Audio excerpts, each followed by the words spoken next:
특별한 초대 오신 모든 분들을 환영합니다. 우리 가능하신 분들은 다 함께 자리에 일어나서 우리 땅에 빛으로 오신 주님을 찬양하며 주 앞에 나아가겠습니다.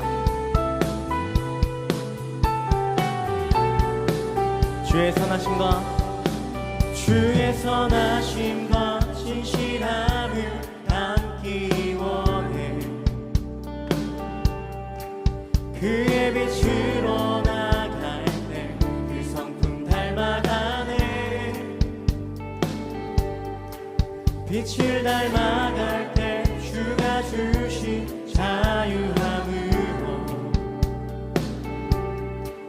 오는 대로 돌아와서 별같이 비추네. 주의 선하심과 진실함을 담기 원해.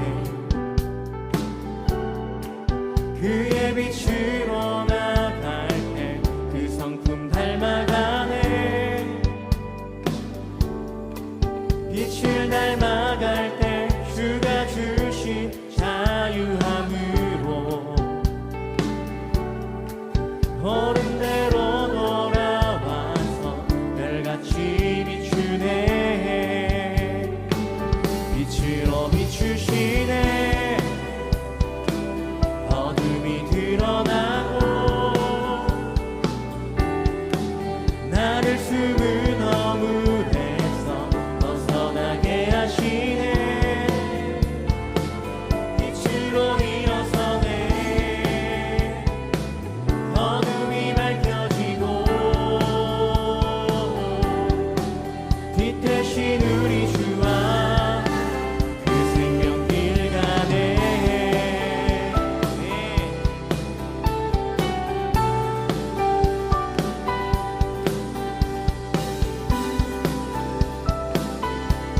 자, 우리 처음부터 함께 고백합시다. 주의 선하심과 진실함을 담기 원해. 그의 빛으로 나갈 때 그 성품 닮아가네. 빛을 닮아갈 때 주가 주신 자유함으로 옳은 대로 돌아와서 별같이 비추네. 빛으로 비추시네. 빛으로 비추시네. 어둠이 드러나고 나를 숨은 어둠에서 벗어나게 하시네. 빛으로 일어서네.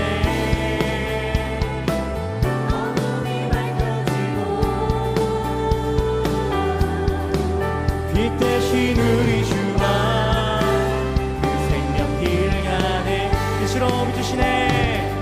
빛으로 비추시네. 어둠이 드러나고 나를 숨은 어둠에서 벗어나게 하시네. 빛으로 일어서네. 빛으로 일어서네.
더 내 영혼아 내 영혼아 일어나 주의 빛 발하라 주의 영광이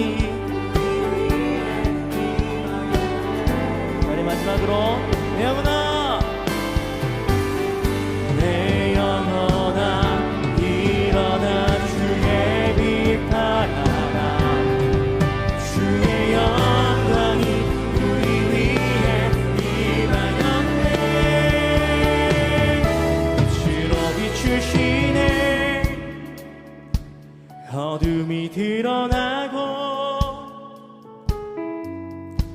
나를 숨은 어무에서 벗어나게 하시네 빛으로 일어서네 빛으로 일어서네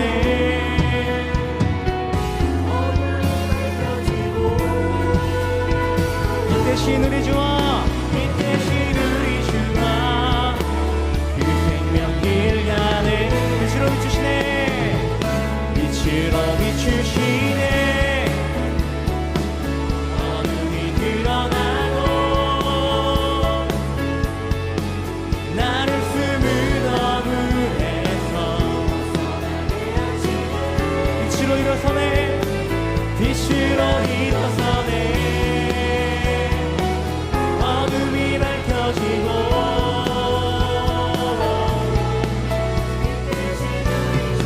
자 우리 한 번 더 빛으로 비추시네 빛으로 비추시네 어둠이 드러나고 나를 숨은 어무에서 빛으로 일어서네 빛으로 일어서네 어둠이 밝혀지고 빛 대신 우리 주와 그 생명길을 가네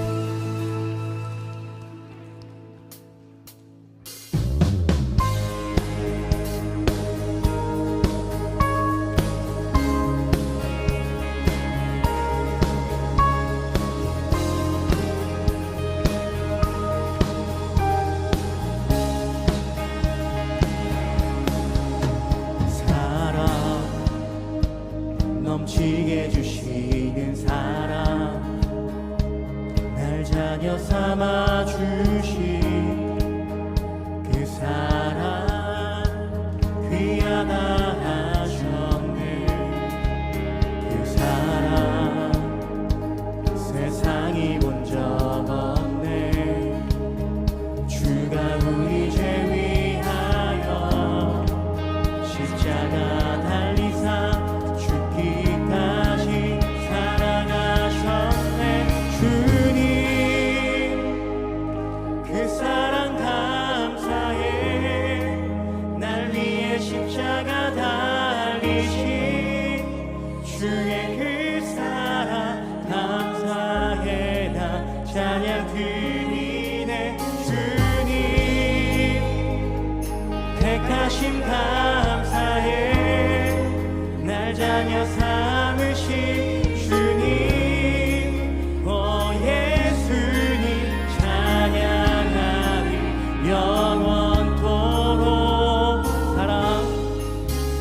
사랑 내 죄보다 크신 사랑 온유하고 겸손해 끝까지 나를 오래 참고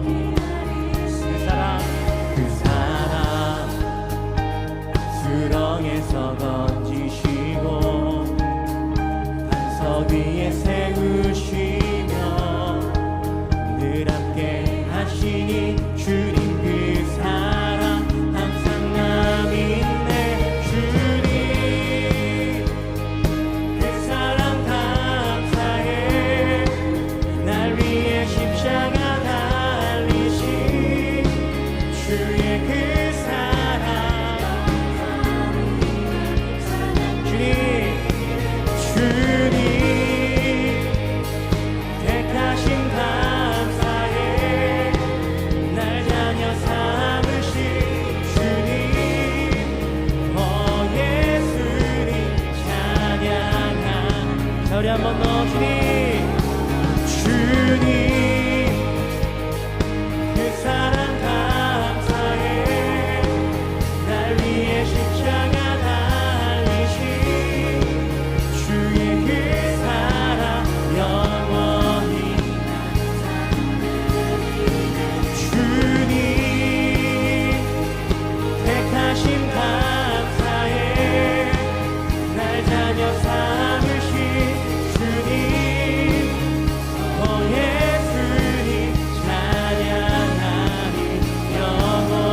깊은 날 향한 끝없는 사랑 넓고 크고 높고 깊은 날 향한 끝없는 넓고 크고 넓고 크고 높고 깊은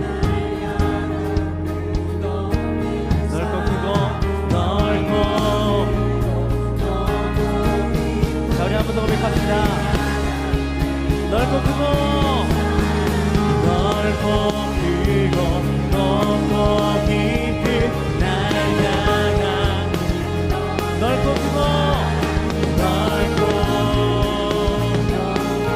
깊은 날 향한 끝없는 사랑 주님 그 사랑 감사해 날 위해 십자가 달리신 주의 그 사랑 영원히 난 찬양 드리네 주님 택하심 감사해 날 자녀 삼으신 주님 오 예수님 자 우리 한 번 더 주님 그 사랑 감사해 날 위해 십자가 달리신 주의 그 사랑 영원히 주님 그 사랑 주님 택하심 감사해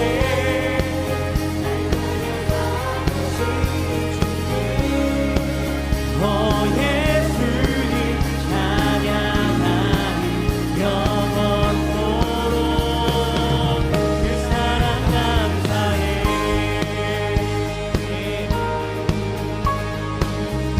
우리를 위해 이 땅에 오신 주님의 이름을 찬양합니다.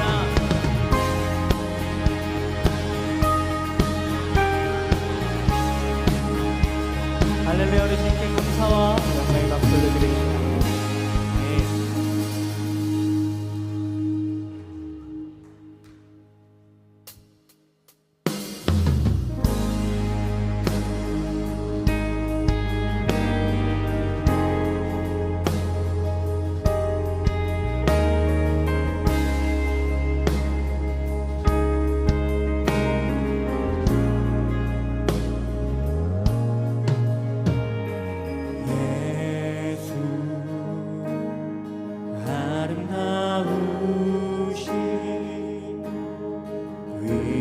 위대하신 주는 부활의 주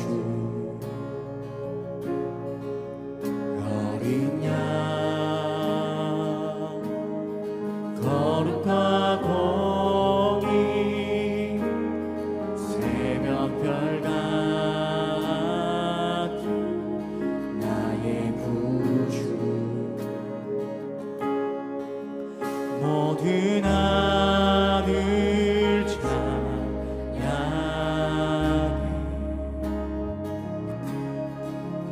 모든 만물이 주경해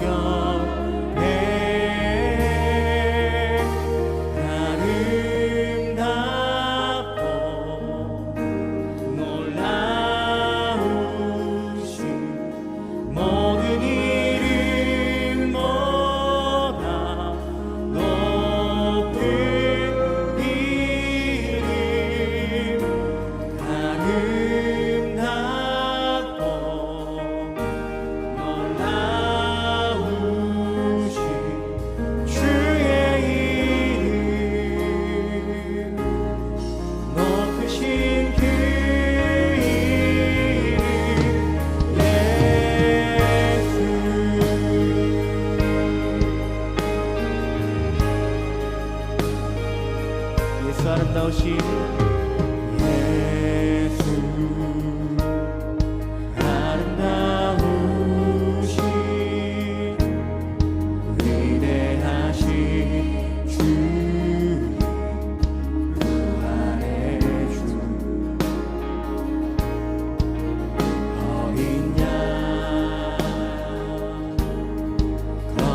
땅에 평화의 왕으로 오신 예수 그리스도의 이름을 우리가 높여드리며 그 거룩한 빛으로 우리가 나아가기를 간절히 원합니다. 우리로 그렇게 주님 앞에 나아가길 원하시는 분들은 주님께 감사와 영광의 박수를 드리면서 주님을 찬양하며 주 앞에 나아가겠습니다.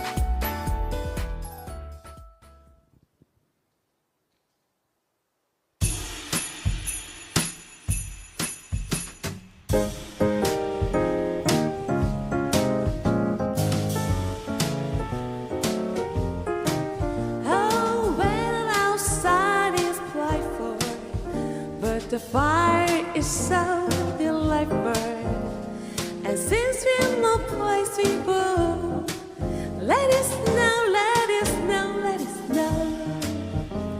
And doesn't show sign of stopping, and about some corn for puppy. The light shine come way down low. Let us know, let us know, let us know. When we finally kiss tonight, I keep going out in the storm. But if you really hold me tight, all the way home I'll be warm.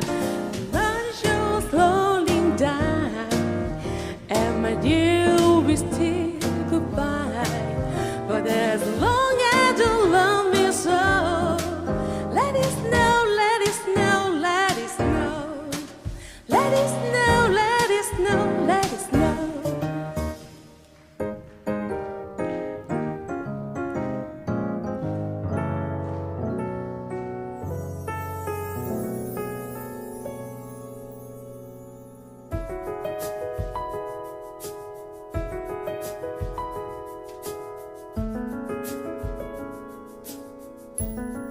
너는 특별하다고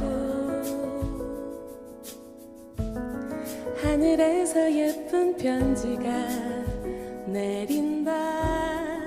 넌 소중하다고 알고 있었냐며 내게 말을 건다.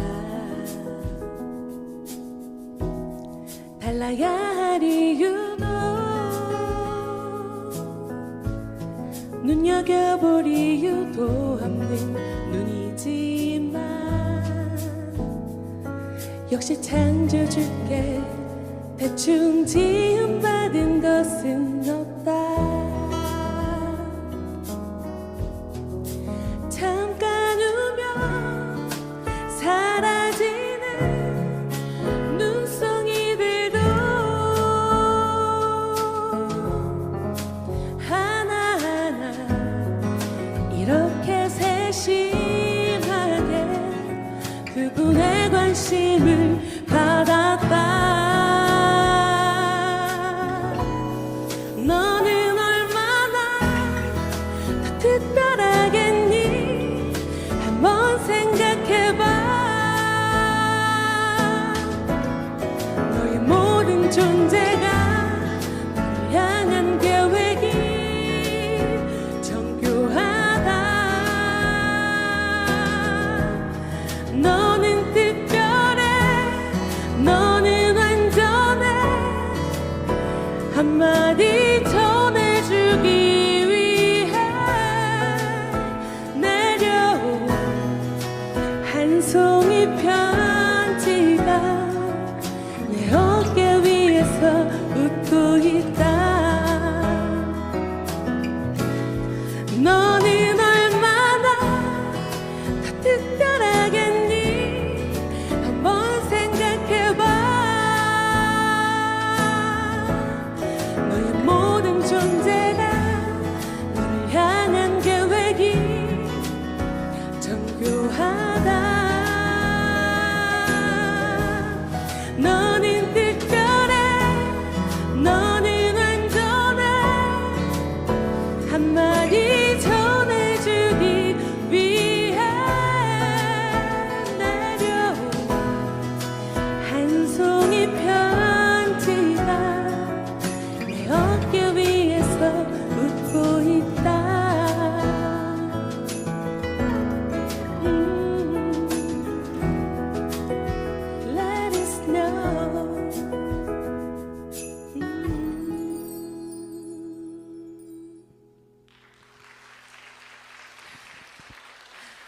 안녕하세요. 저는 싱어송라이터 김소중이라고 합니다.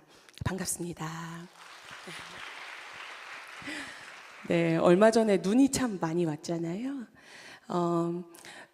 우리 기독교에서는 12월이 맞이하면 늘 좀 예수님께서 예수님께서 오신 이 땅에 오신 아기 예수님을 좀 기억하고 성탄의 의미를 좀 잘 기억하려고 하는 12월을 좀 보내게 되는 것 같아요.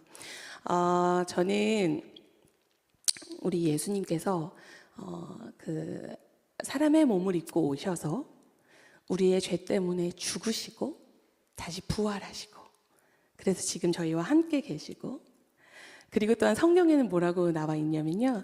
예수님께서 우리를 데리러 다시 오신다고 약속하신 것들이 나와 있습니다. 저는 사실 오늘 되게 무슨 이야기를 해야 될까 많이 준비를 하고 왔는데 밑에서 예배를 드리면서 다 까맣게 지우고 다시 올라왔습니다. 주님께서 지금 저에게 저의 입술을 통해서 여러분들에게 전해주고 싶은 말씀이 있으신 것 같아서요. 이유는 방금 노래한 것처럼 하늘에서 내리는 눈 꽃송이 있잖아요. 정말 바로 눈이 녹아서 없어져 버리는 잠깐이면 사라지는 그 눈도 너무나 정교하게 만들어진 게 그 눈의 결정이요. 하나도 똑같은 모양이 없다고 하더라고요. 그 잠깐이면 사라지는 그 눈도 하나님께서 그렇게 정교하게 만드셨는데 하물며 우리는 얼마나 주님께서 세밀하고 세심하고 정교하게 만드셨을지를 생각해 봅니다. 저는 살아가면서 내 인생에서 가장 중요한 것이 무엇일까를 생각했을 때 내가 누구인지 알고 나를 만드신 분이 누구인지 아는 것이 그 정체성을 알면서 살아가는 것이 제 인생에서 가장 중요하지 않을까 생각합니다. 그래서 아까 이야기한 것처럼 우리를 위해서 이 땅에 오시고 반드시 다시 오시겠다고 약속하신 그 예수님이 어떤 분이신지 아는 것이 저에게 너무너무 중요한데요. 그 이유는 저는 모태신앙이지만 상당히 우울했던 20대를 보냈었어요. 제가 지금 20대처럼 보이진 않으시죠? 네. 제가 그때는 엄마를 따라서 교회에 계속 나오긴 했지만 제가 누구인지 잘 몰랐던 것 같아요. 그리고 나를 만드신 분이, 나를 창조하신 분이 누구인지 잘 모르고 인격적으로 그분을 잘 만나지 못했던 것 같아요.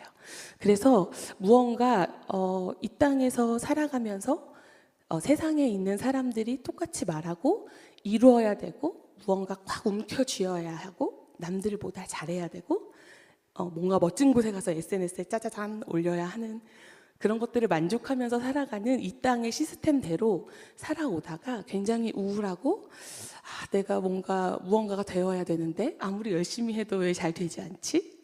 뭔가 이미 많은 걸 많이 가진 사람들은 더 편하게 더 쉽게 잘 가는 것 같은데 나는 처음부터 뭔가 흙수저라서 해도 안 되는 것 같고 뭔가 그랬던 저의 20대를 보냈던 것 같습니다. 그러면서 제가 하나님이 누구신지 그리고 내가 누구인지 주님께서 저에게 오셔서 하나하나 가르쳐주기 시작하셨던 것 같아요. 그러고 나서 보니 제가 이제 바로 연결해서 들려드릴 곡은 제가 이제 곡을 쓰는 사람이거든요. 그런 인생의 여러 계절을 지나면서 지금은 제가 무언가를 쥐거나 무언가 더 성취하거나 남들보다 잘하거나 이런 것에 전혀 관심이 없게끔 하나님께서 만들어 주셨어요. 그 이유는 내가 누구를 이기고 누구보다 더 노래도 잘하고 음반도 내면 더 잘 팔리고 그래서 제가 인정을 받는 게 아니라 아까 이야기한 것처럼 그 눈꽃송이 하나도 그냥 허투루 만드시지 않으시는 하나님께서 저를 그렇게 그냥 이미 정교하게 지으셨기 때문에 저는 그저 다시 오실 예수님을 그냥 기다리는 그런 신부로 살아가게 된 것 같습니다. 그래서 그런 마음을 담아서 적은 곡을 바로 들려드리려고 하는데요. 이 노래의 제목은 단장이라는 제목이고 부제는 돌아보고 돌보는 계절입니다. 이 노래는 아직 발매가 안 됐고 12월 9일에 발매가 됩니다. 여러분이 처음으로 이 노래를 들어봐 주시는 거예요. 박수 한번 주세요. 네. 그래서 제가 아까 이야기한 것처럼 저의 계절이 바뀌었습니다. 어떤 계절로 바뀌었냐면 돌아보고, 나를 돌아보고, 그리고 이제는 내가 아니라 내 주변에 있는 사람들을 돌보는 계절로 저의 계절이 바뀌었음을 고백합니다. 그래서 저의 인생, 저뿐만 아니라 여기에 예수님을 인격적으로 만나시고 다시 오실 예수님을 간절히 기다리시는 분들께는 정말 내 주변을 돌아보고 나를 늘 돌아보면서 내 주변을 돌보는 그런 계절이 임하고 간절히 주님을 기다리는 계절로 우리가 주님을 사랑하고 사랑으로 가득 채워서 기다리게 되는 계절이 될 줄로 믿습니다. 그 마음으로 돌아보고 돌보는 계절 들려드리도록 하겠습니다.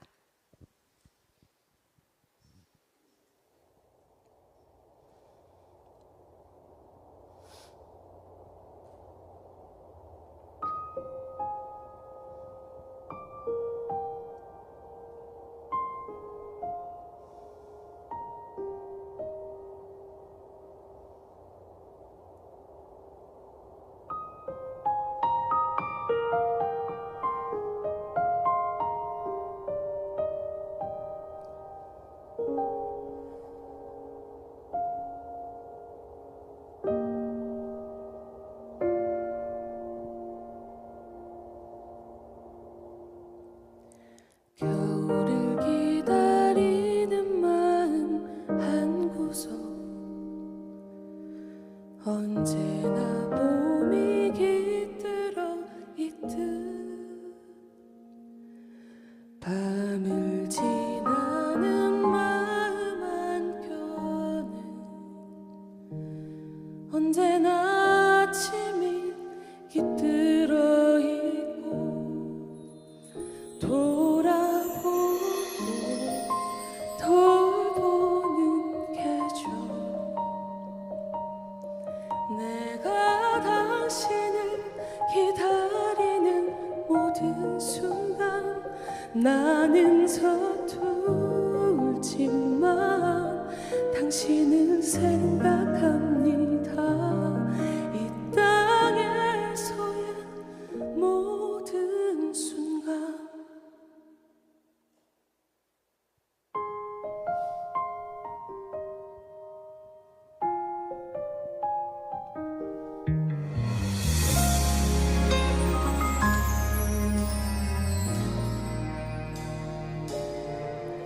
먼저 기다려준 건 그대였지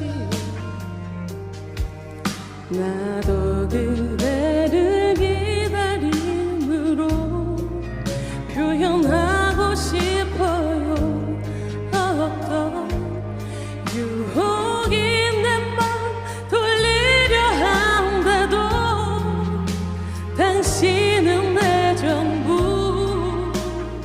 돌아보고 돌보는 계절 내가 당신을 기다리는 모든 순간 나는 서툴지만 당신을 생각합니다. 이 땅에서의 모든 순간 당신을 기억합니다. 내가 누구인지도 그대 어떤 사랑으로 날 사랑했는지 생각할 때마다 헤아릴 때마다 당신을 따라 난 갈 수 있어요.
당신을 기다립니다.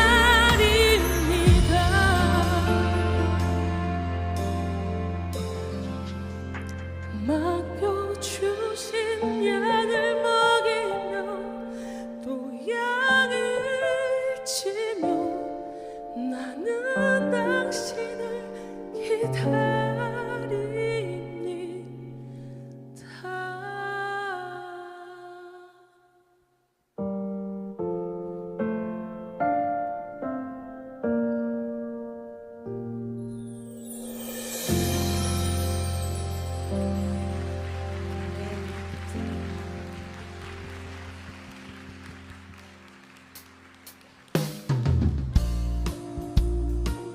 네, 저희에게 아름다운 노래 들려주신 싱어송라이터 김소중 자매님께 다시 한번 뜨거운 박수 부탁드립니다.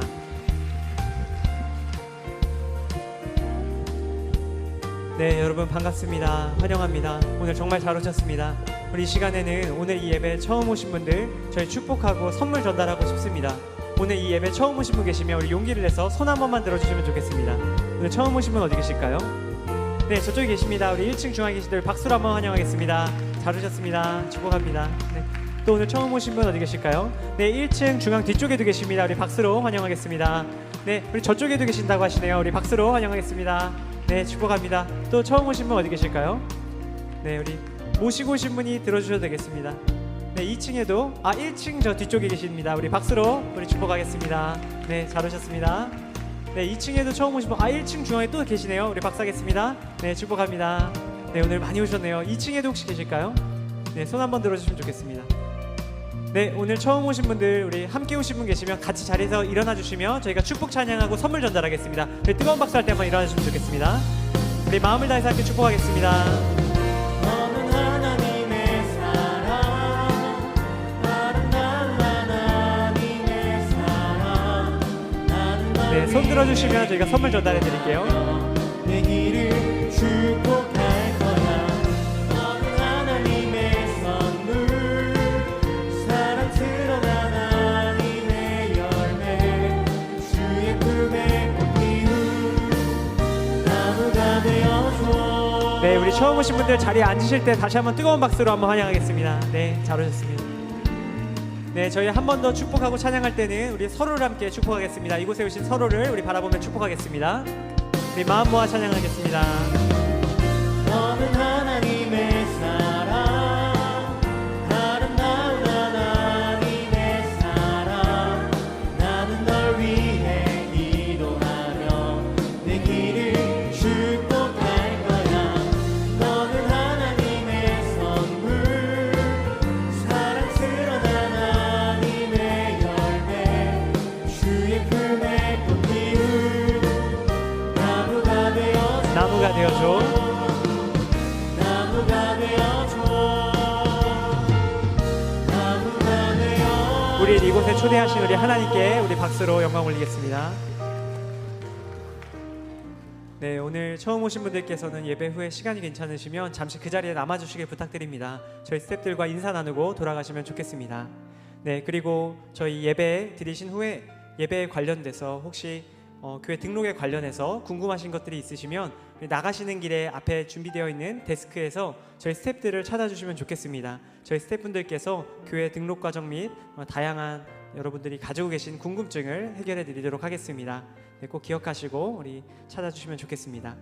네, 여러분 이어서 저희 12월 주제 영상 함께 보시고 이후 순서 진행하도록 하겠습니다. 우리 다 함께 영상 보겠습니다.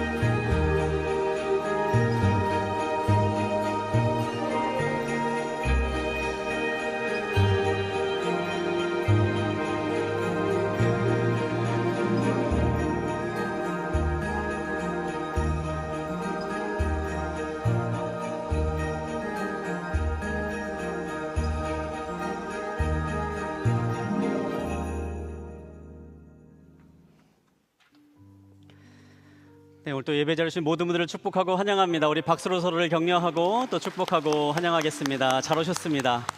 잘 오셨습니다. 네, 이 시간 함께 또 예배 자리로 나아가기 전에 우리 함께 말씀 선포하고 함께 말씀의 자리로 나가도록 하겠습니다. 우리 가슴에 손을 얹고 이렇게 한번 우리 자신에게 선포하도록 할까요? 하나님이 우리와 함께 하십니다. 하나님은 나를 사랑하십니다. 나는 하나님의 사랑받는 자녀입니다. 이 시간에 잠깐 함께 기도하겠습니다. 하나님, 이 시간에 우리를 향한 그 하나님의 사랑의 마음이 이 마음 가운데 새겨지는 시간 되기를 원합니다. 하나님, 한량없는 그 사랑의 마음으로 가득 덮어주시고 이 자리를 나아갈 때에 예수 그리스도의 말씀을 마음에 담아 살아가고 세상 가운데 변화된 삶을 살아갈 수 있는 결단이 있는 이 시간 될 수 있도록 주님 함께하여 주시옵소서. 이 시간에 이 마음 가운데 찾아와 주십시오. 예수님의 이름으로 기도합니다. 아멘. 네, 어느덧 2024년 마지막 달을 우리가 보내고 있습니다. 오늘이 12월 1일인데요. 이번 한 달 동안은 He's Coming 이라는 제목을 가지고 주제를 가지고 함께 말씀을 나누려고 합니다. 성경에는 첫 번째 성탄절 예수님께서 이 땅에 오셨을 때 아기 예수님을 만난 많은 사람들의 이야기를 우리에게 알려줍니다. 다양한 사람들이 예수님을 만났는데요. 어떤 사람들은 예수님을 찾아 나섰고요. 또 어떤 사람들은 예수님을 기다렸습니다. 또 어떤 사람들은 놀라운 경험을 하면서 예수님을 만나게 된 그런 사람들의 이야기들이 성경 가운데는 나옵니다. 이번 한 달 동안 성경에 나와 있는 예수님을 만난 사람들, 아기 예수님을 만난 사람들의 이야기들을 함께 살펴보면서 우리들의 삶 가운데도 그런 예수님을 만날 수 있는 축복이 있게 되길 바랍니다. 그리고 예수님을 만남으로 인해서 누렸던 많은 기쁨들을 우리들 역시도 함께 누릴 수 있는 그러한 한 달이 되기를 간절히 소망합니다. 오늘은 그 첫 번째 시간인데요. 오늘은 마태복음 2장 1절부터 11절까지 있는 말씀을 가지고 예수님을 찾아 나선 지혜로운 사람들의 이야기를 한번 함께 살펴보도록 하겠습니다. 오늘 함께 나눌 말씀은 널리 알려져 있는 이야기입니다. 성탄절을 장식하는 많은 장식물들이 있는데요. 이 앞에도 이제 장식물을 제가 하나 가지고 왔는데요. 작아서 잘 안 보이실 것 같아서요. 한번 사진으로 한번 보여드리도록 하겠습니다. 성탄절을 상징하는 장식물들 가운데 많이 볼 수 있는 그런 장식물인데요. 동방에서 온 박사들이 아기 예수님을 경배하는 이제 그러한 모습입니다. 오늘 함께 볼 마태복음 2장에 있는 말씀이 바로 그 내용을 담고 있습니다. 동방 박사들이 예수님을 찾아와 세 가지 예물을 드리며 경배하는 이야기. 어찌 보면은 성탄절마다 빠지지 않고 알게 되고 또 듣게 되는 그러한 이야기가 아닌가 싶은데요. 저에게도 사실 이 이야기는 굉장히 특별합니다. 아마 저와 같이 어렸을 때부터 이제 신앙생활, 저처럼 어렸을 때부터 신앙생활을 쭉 교회에서 해오신 분들은 다들 한 번쯤은 경험해 보셨겠지만요. 매해 크리스마스가 되면 교회에서 교회학교를 중심으로 해서요, 성탄 발표회를 많이 합니다. 그때 이제 크리스마스 연극을 많이 하는데 그 연극의 주제로 반드시 빠지지 않고 나온 사람들이 이 동방에서 온 박사들의 이야기이지요. 그만큼 많은 사람들이 알고 있는 이야기고요. 또 그만큼 익숙한 그러한 내용입니다. 그런데 이 많은 사람들이 알고 있는 그런 이야기이지만 또 그것과 동시에 많은 사람들이 또 제대로 알고 있지는 않는 그러한 이야기이기도 합니다. 우리가 알고 우리가 상식적으로 또 쉽게 생각하는 그러한 것들이 성경에 나와 있는 그때의 배경과 사건과는 조금 다른 내용들이 담겨져 있는 거죠. 오늘 말씀을 보면서 한번 먼저 그 성탄의 그 사건, 동방 박사의 그 사건들을 한번 살펴보는 시간을 가지려고 하는데요. 말씀을 한번 함께 보도록 하겠습니다. 마태복음 2장 1절부터 3절까지 있는 말씀을 우리 먼저 한번 함께 읽도록 하겠습니다. 한 목소리로 함께 보겠습니다. 시작. 헤로드 왕 때에 유대의 베들레헴에서 예수께서 태어나시자 동방에서 박사들이 예루살렘에 찾아와 물었습니다. 유대 사람의 왕으로 나신 분이 어디 계십니까? 우리는 동방에서 그의 별을 보고 그에게 경배드리러 왔습니다. 헤로드 왕은 그 말을 듣고 심기가 불편했습니다. 예루살렘도 온통 떠들썩했습니다.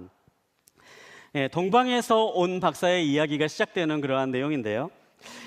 널리 알려져 있는 이야기지만 사실 성경은 이 동방에서 온 박사들이 어떠한 사람인지 명확하게 또 정확하게 우리에게 알려주고 있지는 않습니다.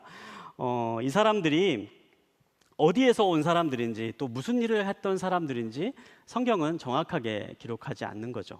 이 사람들의 배경이 어디인지 그리고 이 사람들이 어디 출신인지 그런 것들이 성경에는 자세히 기록되어 있지 않습니다. 심지어는요, 성경에는 이 동방에서 온 이 박사들이 몇 명이었는지도 우리에게 정확하게 말해주지 않습니다. 이렇게 보면은 이제 이렇게 말씀드리면요, 이제 어떤 분들은 그게 무슨 말이냐, 동방에서 온 박사들은 3명 아니냐, 이제 그렇게 생각하시는 분도 계실 것 같은데요.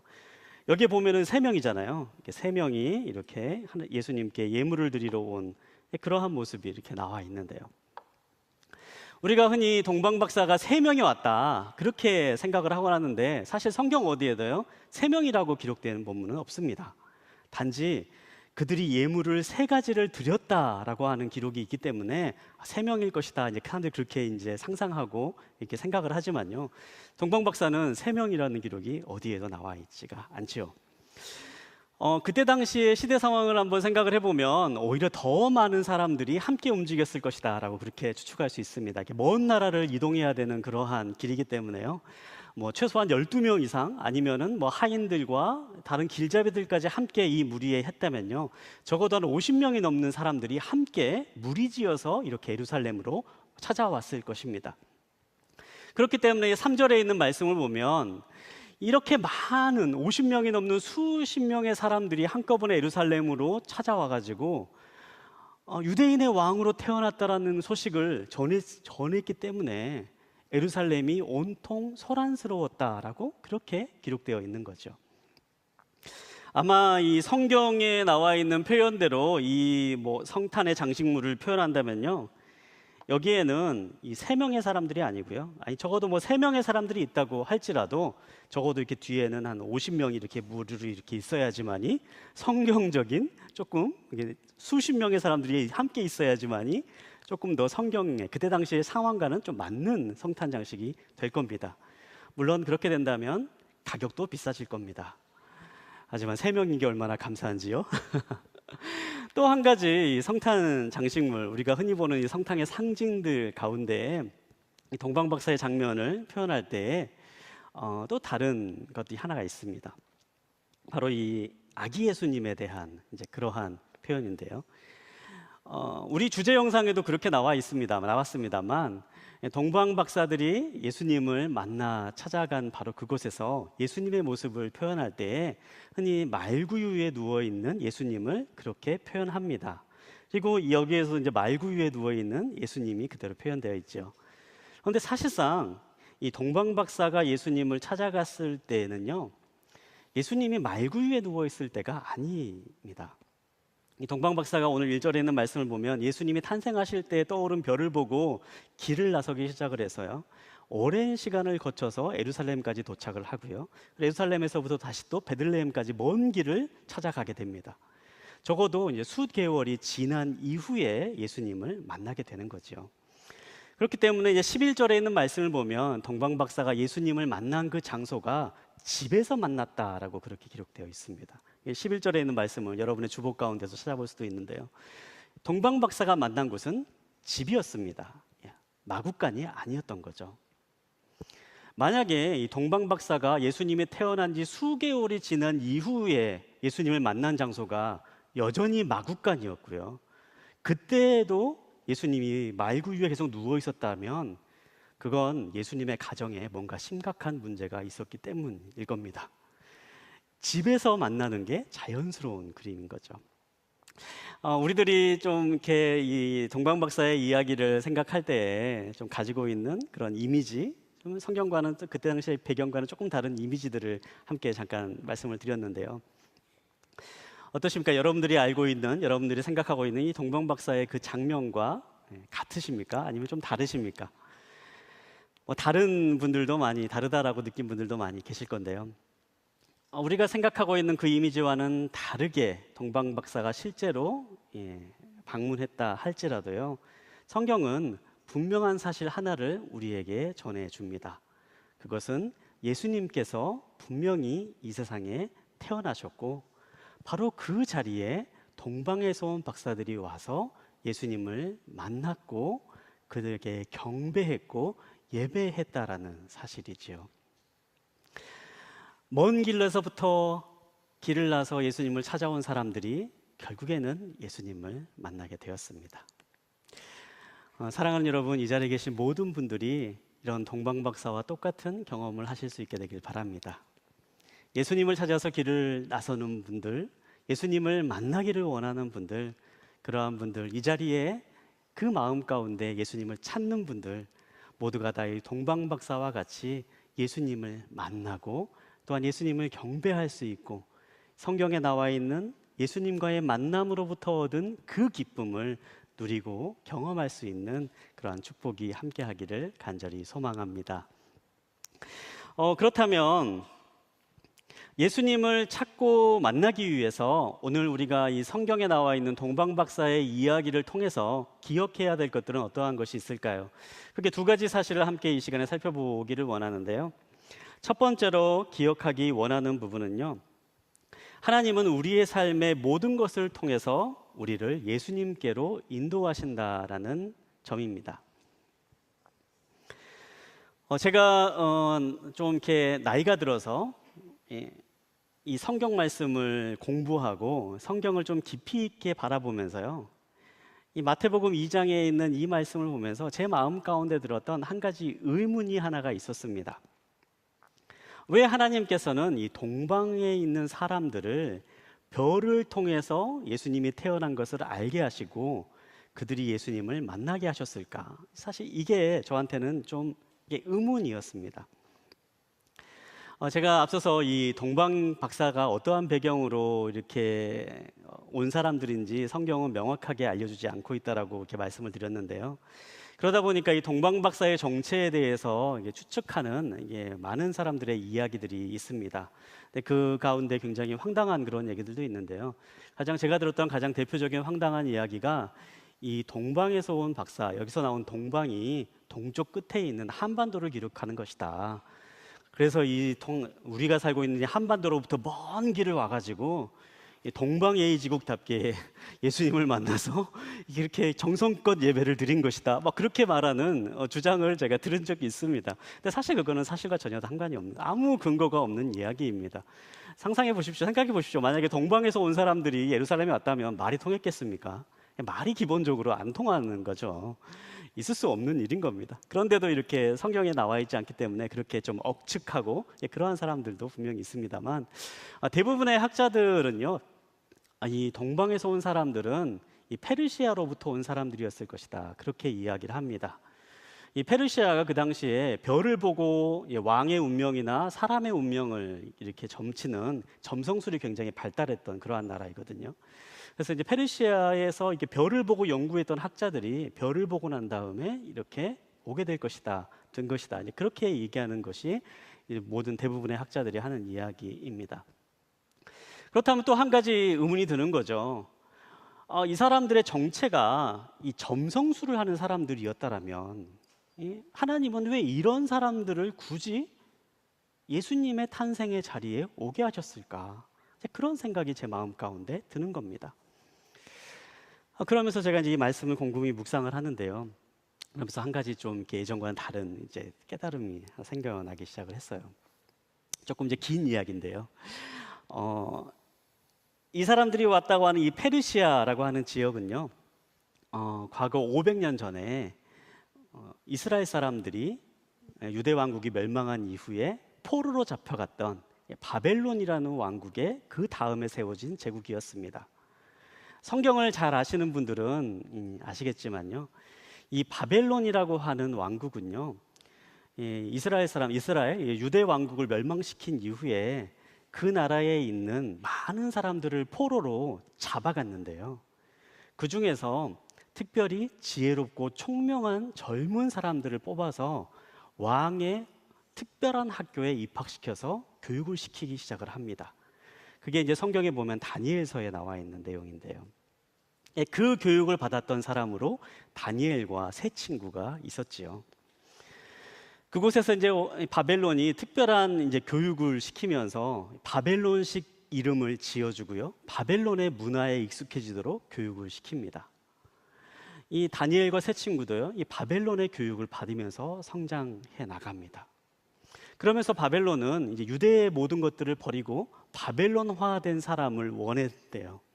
그런데 오히려 이 다니엘과 세 친구들은요, 바벨론 문화에 흡수되는 것이 아니라 자신들이 가지고 있던 믿음과 신앙을 철저하게 지켜나가기 시작을 합니다.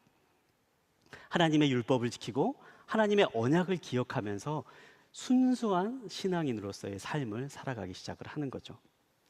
나중에 이 다니엘과 세 친구가 이 바벨론의 고위관직에 이르게 되고요, 또 다니엘 같은 경우는 페르시아 때까지 고위관직을 계속해서 이어나가게 되는데, 우리가 한번 상상해 볼 수가 있어요. 다니엘과 세 친구가 고위관직에 올랐을 때 자신들이 믿고 있던 그 하나님을 과연 자신들만 믿고 있었을 것인가?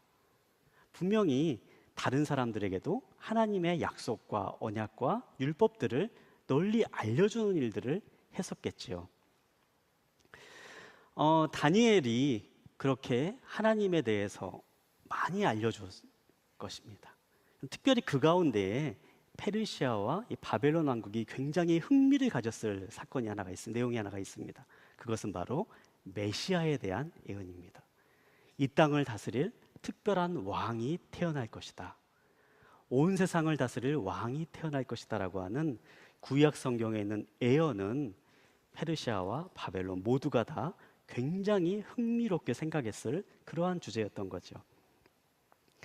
그 가운데 민수기 24장 17절부터 18절 가운데 이런 말씀이 기록되어 있습니다. 민수기 24장 17절부터 18절 말씀인데요, 제가 읽어드리도록 하겠습니다. 내가 그를 보지만 지금은 아니다. 내가 그를 바라보지만 가깝지 않다.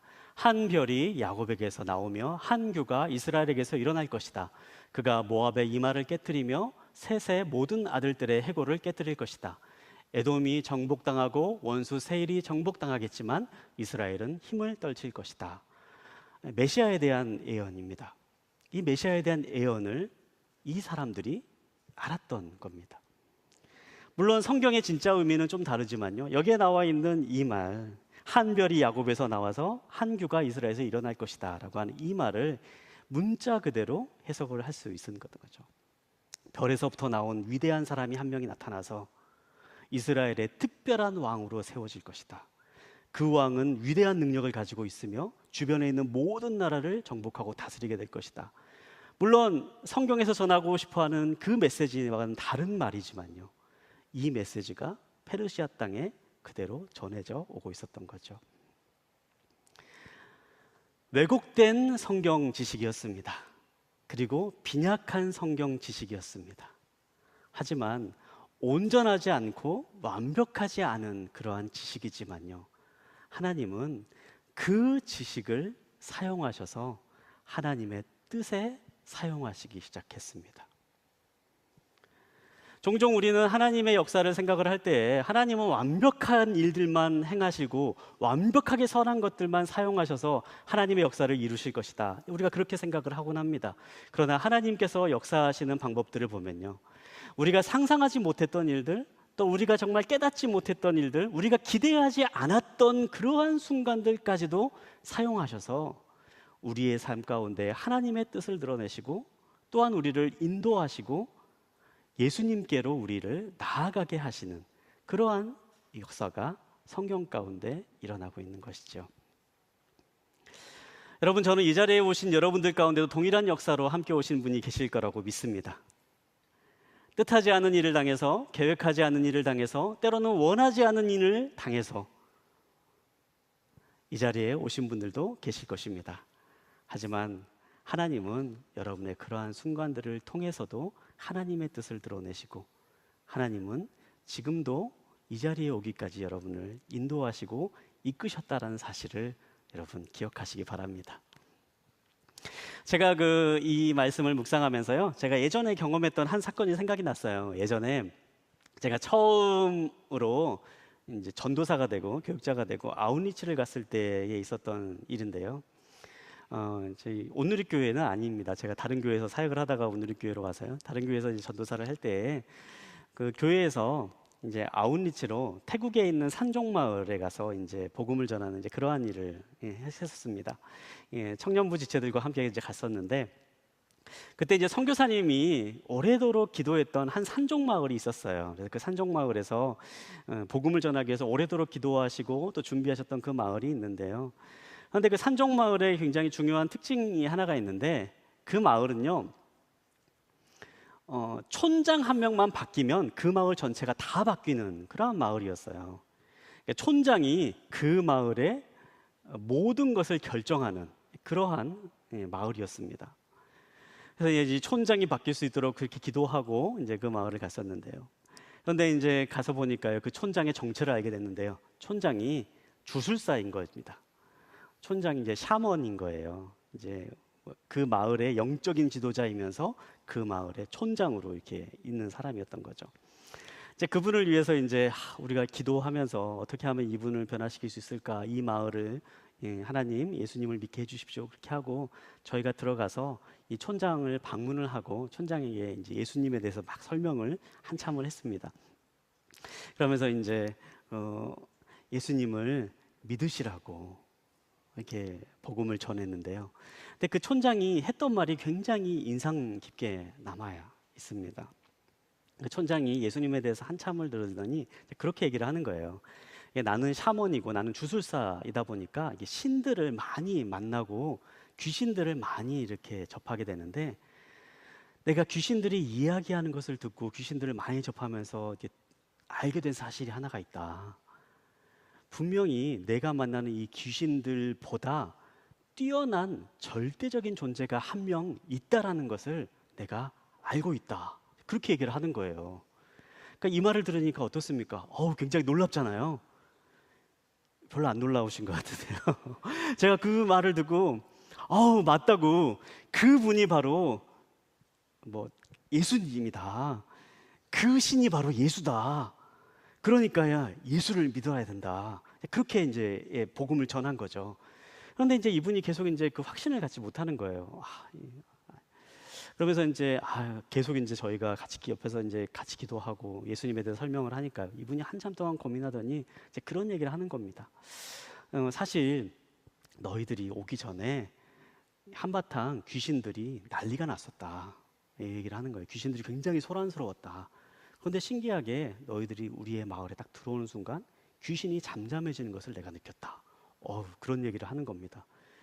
전설의 고향 같은 느낌이시죠? 그렇게 얘기를 하는 겁니다.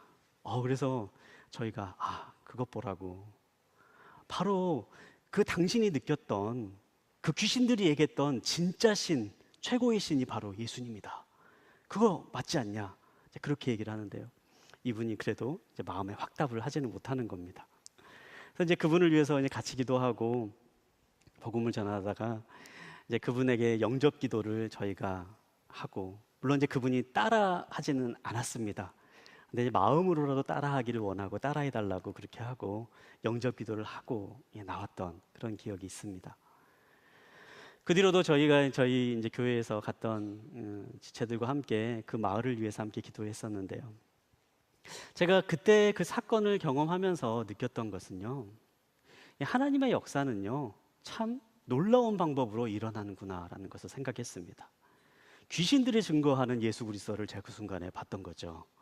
귀신들이 하는 이야기를 들으면서 영적인 신비를 깨닫게 되고, 귀신들이 하는 행동을 보면서 예수님이, 하나님이 실제로 존재하는구나라는 것을 깨달은 그러한 순간을 제가 경험을 했습니다.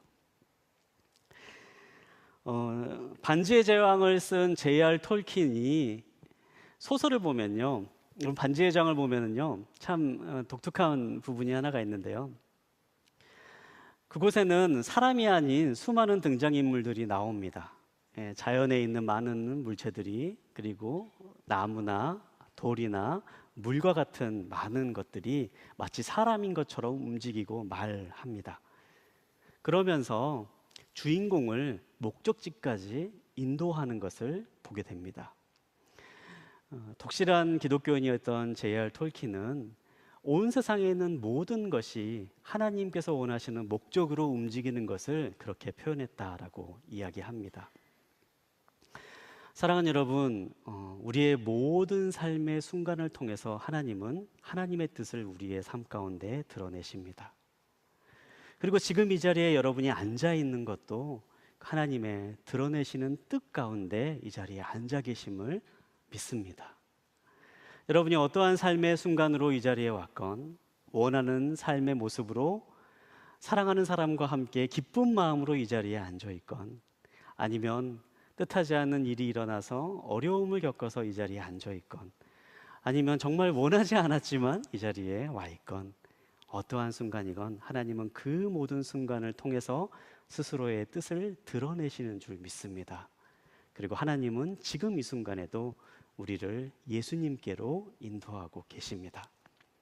그 예수님의 인도함, 예수님께로 인도하시는 하나님의 음성과 하나님의 뜻을 기억하시며 이 시간에 예수님께로 나아가는 그러한 믿음의 결단이 있게 되기를 간절히 소망합니다. 두 번째로 함께 기억하기 원하는 것은요, 예수님을 찾고 만나기 위해서는 별이 우리의 삶의 중요한 방향을 안내해 주지만 별과 같은 표적만으로는 충분하지 않다라는 사실입니다. 동방에서 온 박사들이 예루살렘으로 왔을 때에 별로부터 시작된 예수님의 탄생의 소식을 듣고 예루살렘으로 오게 되었습니다. 그리고 예루살렘은 온통 소란스러웠습니다. 이어지는 성경 말씀을 한번 계속해서 보도록 하겠는데요. 4절부터 9절까지에 있는 말씀을 저와 여러분이 한 절씩 돌아가면서 읽도록 하겠습니다. 4절에 있는 말씀을 제가 읽겠습니다. 헤롯은 백성의 대제사장들과 율법학자들을 모두 불러 그리스도가 어디에서 태어날 것인지 캐물었습니다. 그들이 대답했습니다. 유대의 베들레헴입니다. 예언자가 성경에 이렇게 기록했기 때문입니다. 그러나 여 유대 땅 베들레헴아, 너는 유대의 통치자들 가운데 가장 작지 않구나. 내게서 통치자가 나와 내 백성 이스라엘의 목자가 될 것이다. 그때 헤롯은 몰래 박사들을 불러 별이 나타난 정확한 시각을 알아냈습니다. 헤롯은 박사들을 베들레헴으로 보내며 말했습니다. 가서 샅샅이 뒤져 그 아기를 꼭 찾으라. 그리고 아기를 찾자마자 나에게도 알리라. 나도 가서 아기에게 경배할 것이다. 박사들은 왕의 말을 듣고 다시 길을 떠났습니다. 그런데 동방에서 보았던 그 별이 그들보다 앞서가서 아기가 있는 곳 위에 멈춰 섰습니다. 아멘. 박사들이 예루살렘에 왔을 때에 그들은 어디로 가야 할지 알지를 못했습니다. 도움을 얻기 위해서 그들은 왕궁으로 찾아갔습니다. 왕이 태어날 법한 곳이 바로 왕궁이었기 때문입니다. 그곳에서 왕에게 물어봅니다. 왕이 태어났다고 하는데 어디서 태어났습니까? 헤롯은 박사들의 질문을 듣고 대제사장들을 불러 모읍니다. 이 말을 들었는데 어떤 곳이다라고 그렇게 생각하는지 물어본 것입니다. 질문을 받은 사람들은요, 그때 성경을 표현에 설어서 말해줍니다. 바로 베들레헴입니다. 베들레헴에서 메시아가 태어날 것이다 라고 그렇게 예언하고 있습니다. 이 말을 들은 이후에 박사들은 다시금 길을 떠나게 됩니다. 별은 분명히 우리가 어디로 가야 될지 알려주었습니다. 하나님의 뜻이 어디에 있는지를 분명히 그 방향을 알려주었습니다. 그러나 별은 박사들을 목적지까지 인도하지는 못했습니다. 그들이 성경을 펴고 성경 말씀을 보았을 때 성경 말씀을 통해서 예수님이 어디에 계신 줄을 알게 되었던 것입니다.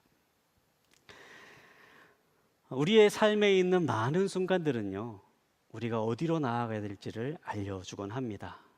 뜻하지 않는 많은 순간들을 통해서 하나님의 뜻이 우리의 삶 가운데 드러나곤 합니다.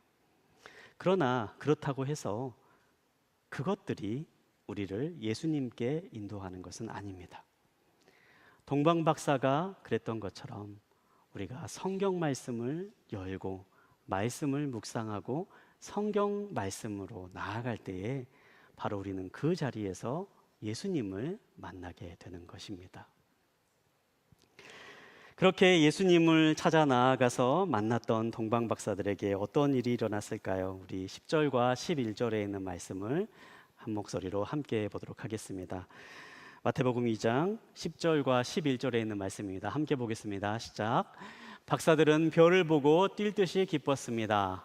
집으로 들어가 보니 아기가 그 어머니 마리아와 함께 있었습니다.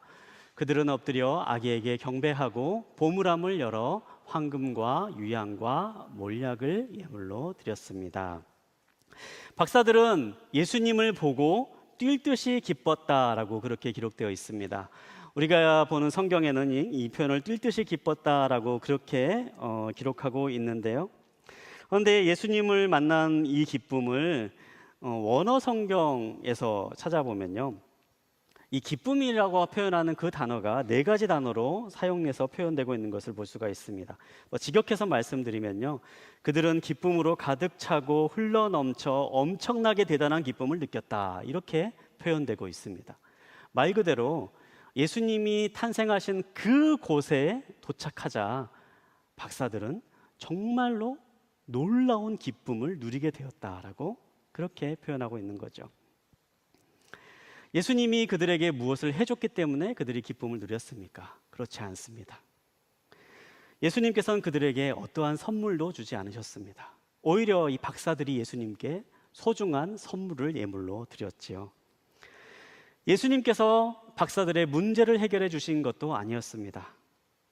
그 순간 기적을 보여주지도 않으셨습니다. 박사들에게 너는 성공할 거다, 너는 축복받을 거다, 그렇게 말씀해 주지도 않으셨습니다.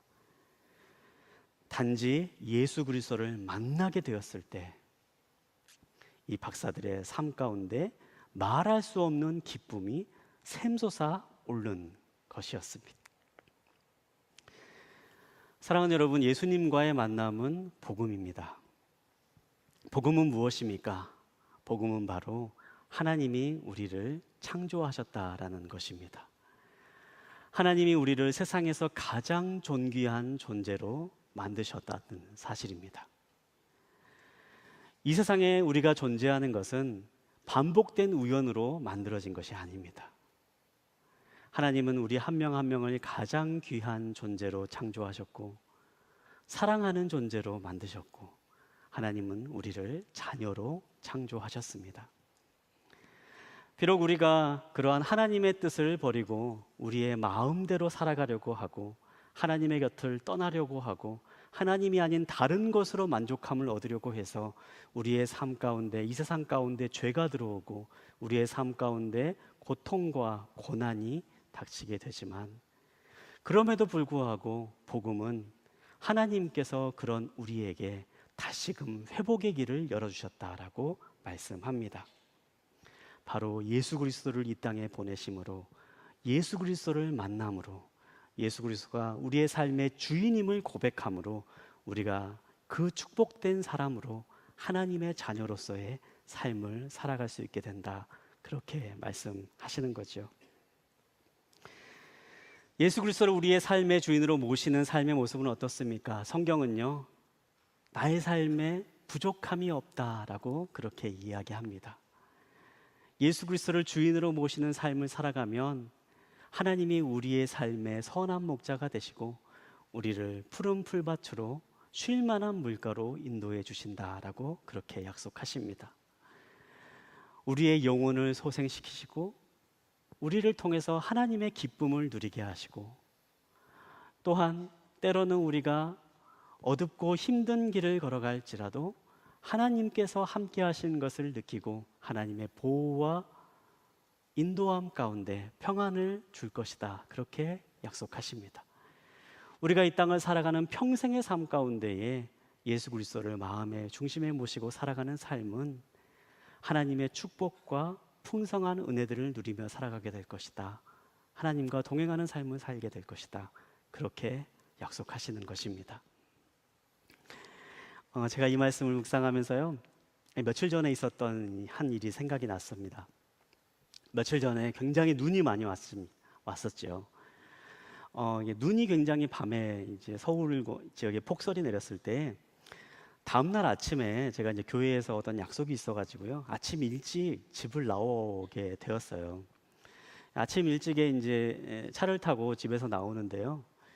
뭐 경험해 보신 분들은 알겠지만 그때 눈 굉장히 많이 오지 않았습니까? 눈이 굉장히 많이 와서요. 저희 집에서 이제 운전을 하고 가는데 눈이 쌓여 있고 길이 온통 미끄러워서 과연 제 시간에 갈 수 있을까 굉장히 걱정하면서 조심조심하게 그렇게 운전을 하면서 그렇게 갔던 기억이 납니다. 과연 제 시간에 갈 수 있을까? 아니 그냥 돌려서 다시 집으로 가고 못 간다고 그렇게 얘기해야 되나? 그렇게 막 고민하고 가는데요. 근데 놀라운 일이 일어났습니다. 거짓말같이요. 어떤 딱 한 도로를 넘어가자마자 도로가 깨끗하게 제설이 되어 있는 겁니다. 도로가 깨끗하게 다 눈이 치워져 있는 겁니다. 어떤 시의 경계를 넘어가니까요, 그 시는 제설 작업을 잘 해놨던 거예요. 제가 이제 그 이야기를 이제 한 성도님에게 그렇게 얘기했어요. 아침에 이런 일이 있었습니다라고 그렇게 얘기하니까요, 그분이 저한테 이렇게 얘기하시더라고요. 목사님, 그래서 좋은 동네 사셔야 됩니다. 그렇게 얘기하는 겁니다. 제가 그렇게 느꼈습니다. 근데 저는 이제 이 말씀이 생각이 나는 겁니다. 우리들의 삶이요, 때로는 폭설과 같은 그러한 순간을 맞이하곤 합니다. 그러나 하나님이 다스린 나라 가운데 살아가는 사람은요, 하나님의 자녀로 살아가는 삶은요, 제설된 길을 걸어가는 것입니다.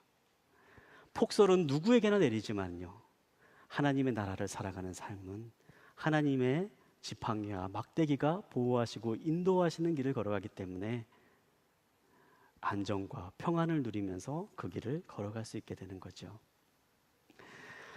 사랑하는 여러분, 지금 이 순간에 하나님은 우리를 찾으십니다. 그리고 예수님께로 우리를 인도하고 있습니다. 우리에게 복음을 말씀하십니다.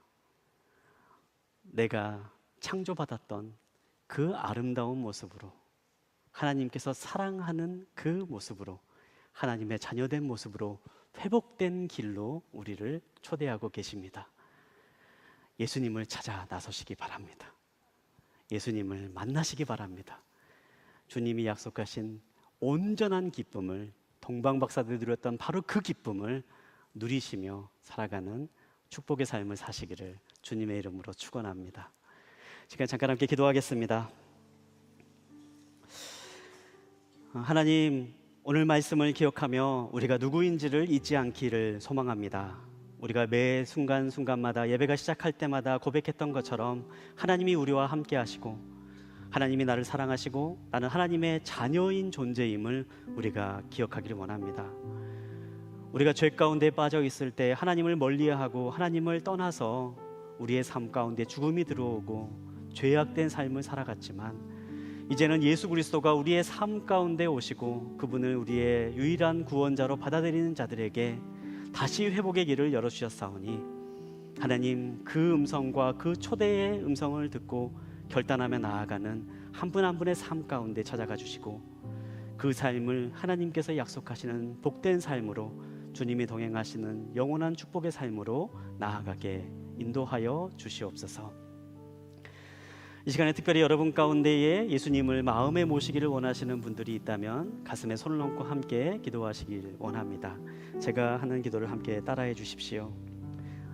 입술로 고백하기 어려우신 분들은 여러분의 마음으로 따라해 주셔도 좋습니다. 주 예수님, 저는 당신이 왕이심을 믿습니다. 당신이 내 삶의 왕이 되기를 원합니다. 동방박사들처럼 저는 무릎 꿇고 당신을 주님으로 고백합니다.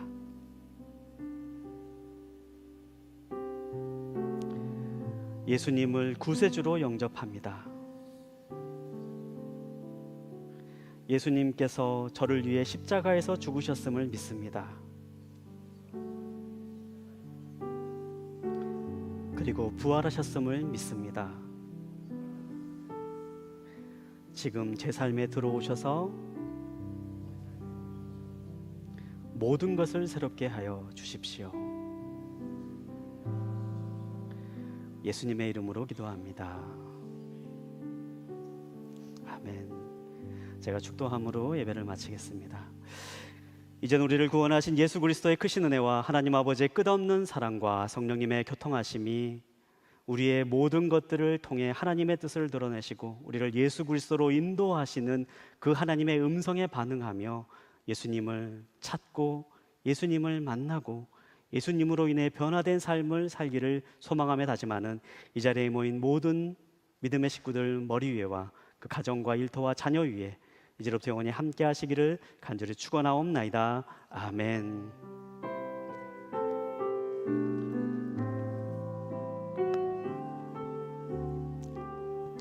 주님께 감사와 영광의 박수 올려드리겠습니다. 네, 예배를 마쳤습니다.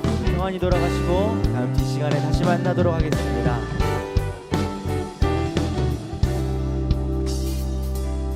주를 찾는 모든 자들이 주로 말미암아 기뻐하고 즐거워하게 하시며 주의 구원을 살아가는 자들이 항상 말하기를 하나님은 위대하시다 하게 하소서. 주를 찾는 모든 자들이 주로 말미암아 기뻐하고 즐거워하게 하시며 주의 구원을 살아가는 자들이 항상 말하기를 하나님은 위대하시다 하게 하소서. 주는 나를 모든 나를 건지시느니 여호와여 지체 말고 내게 임하소서. 가난하고 빈한 내 마음 가운데 여호와여 속히 임하소서. 주는 나의 모든 나를 건지시느니 여호와여 지체 말고 내게 임하소서. 가난하고 빈한 내 마음 가운데 여호와여 속히 임하소서. 여호와여 속히 임하소서.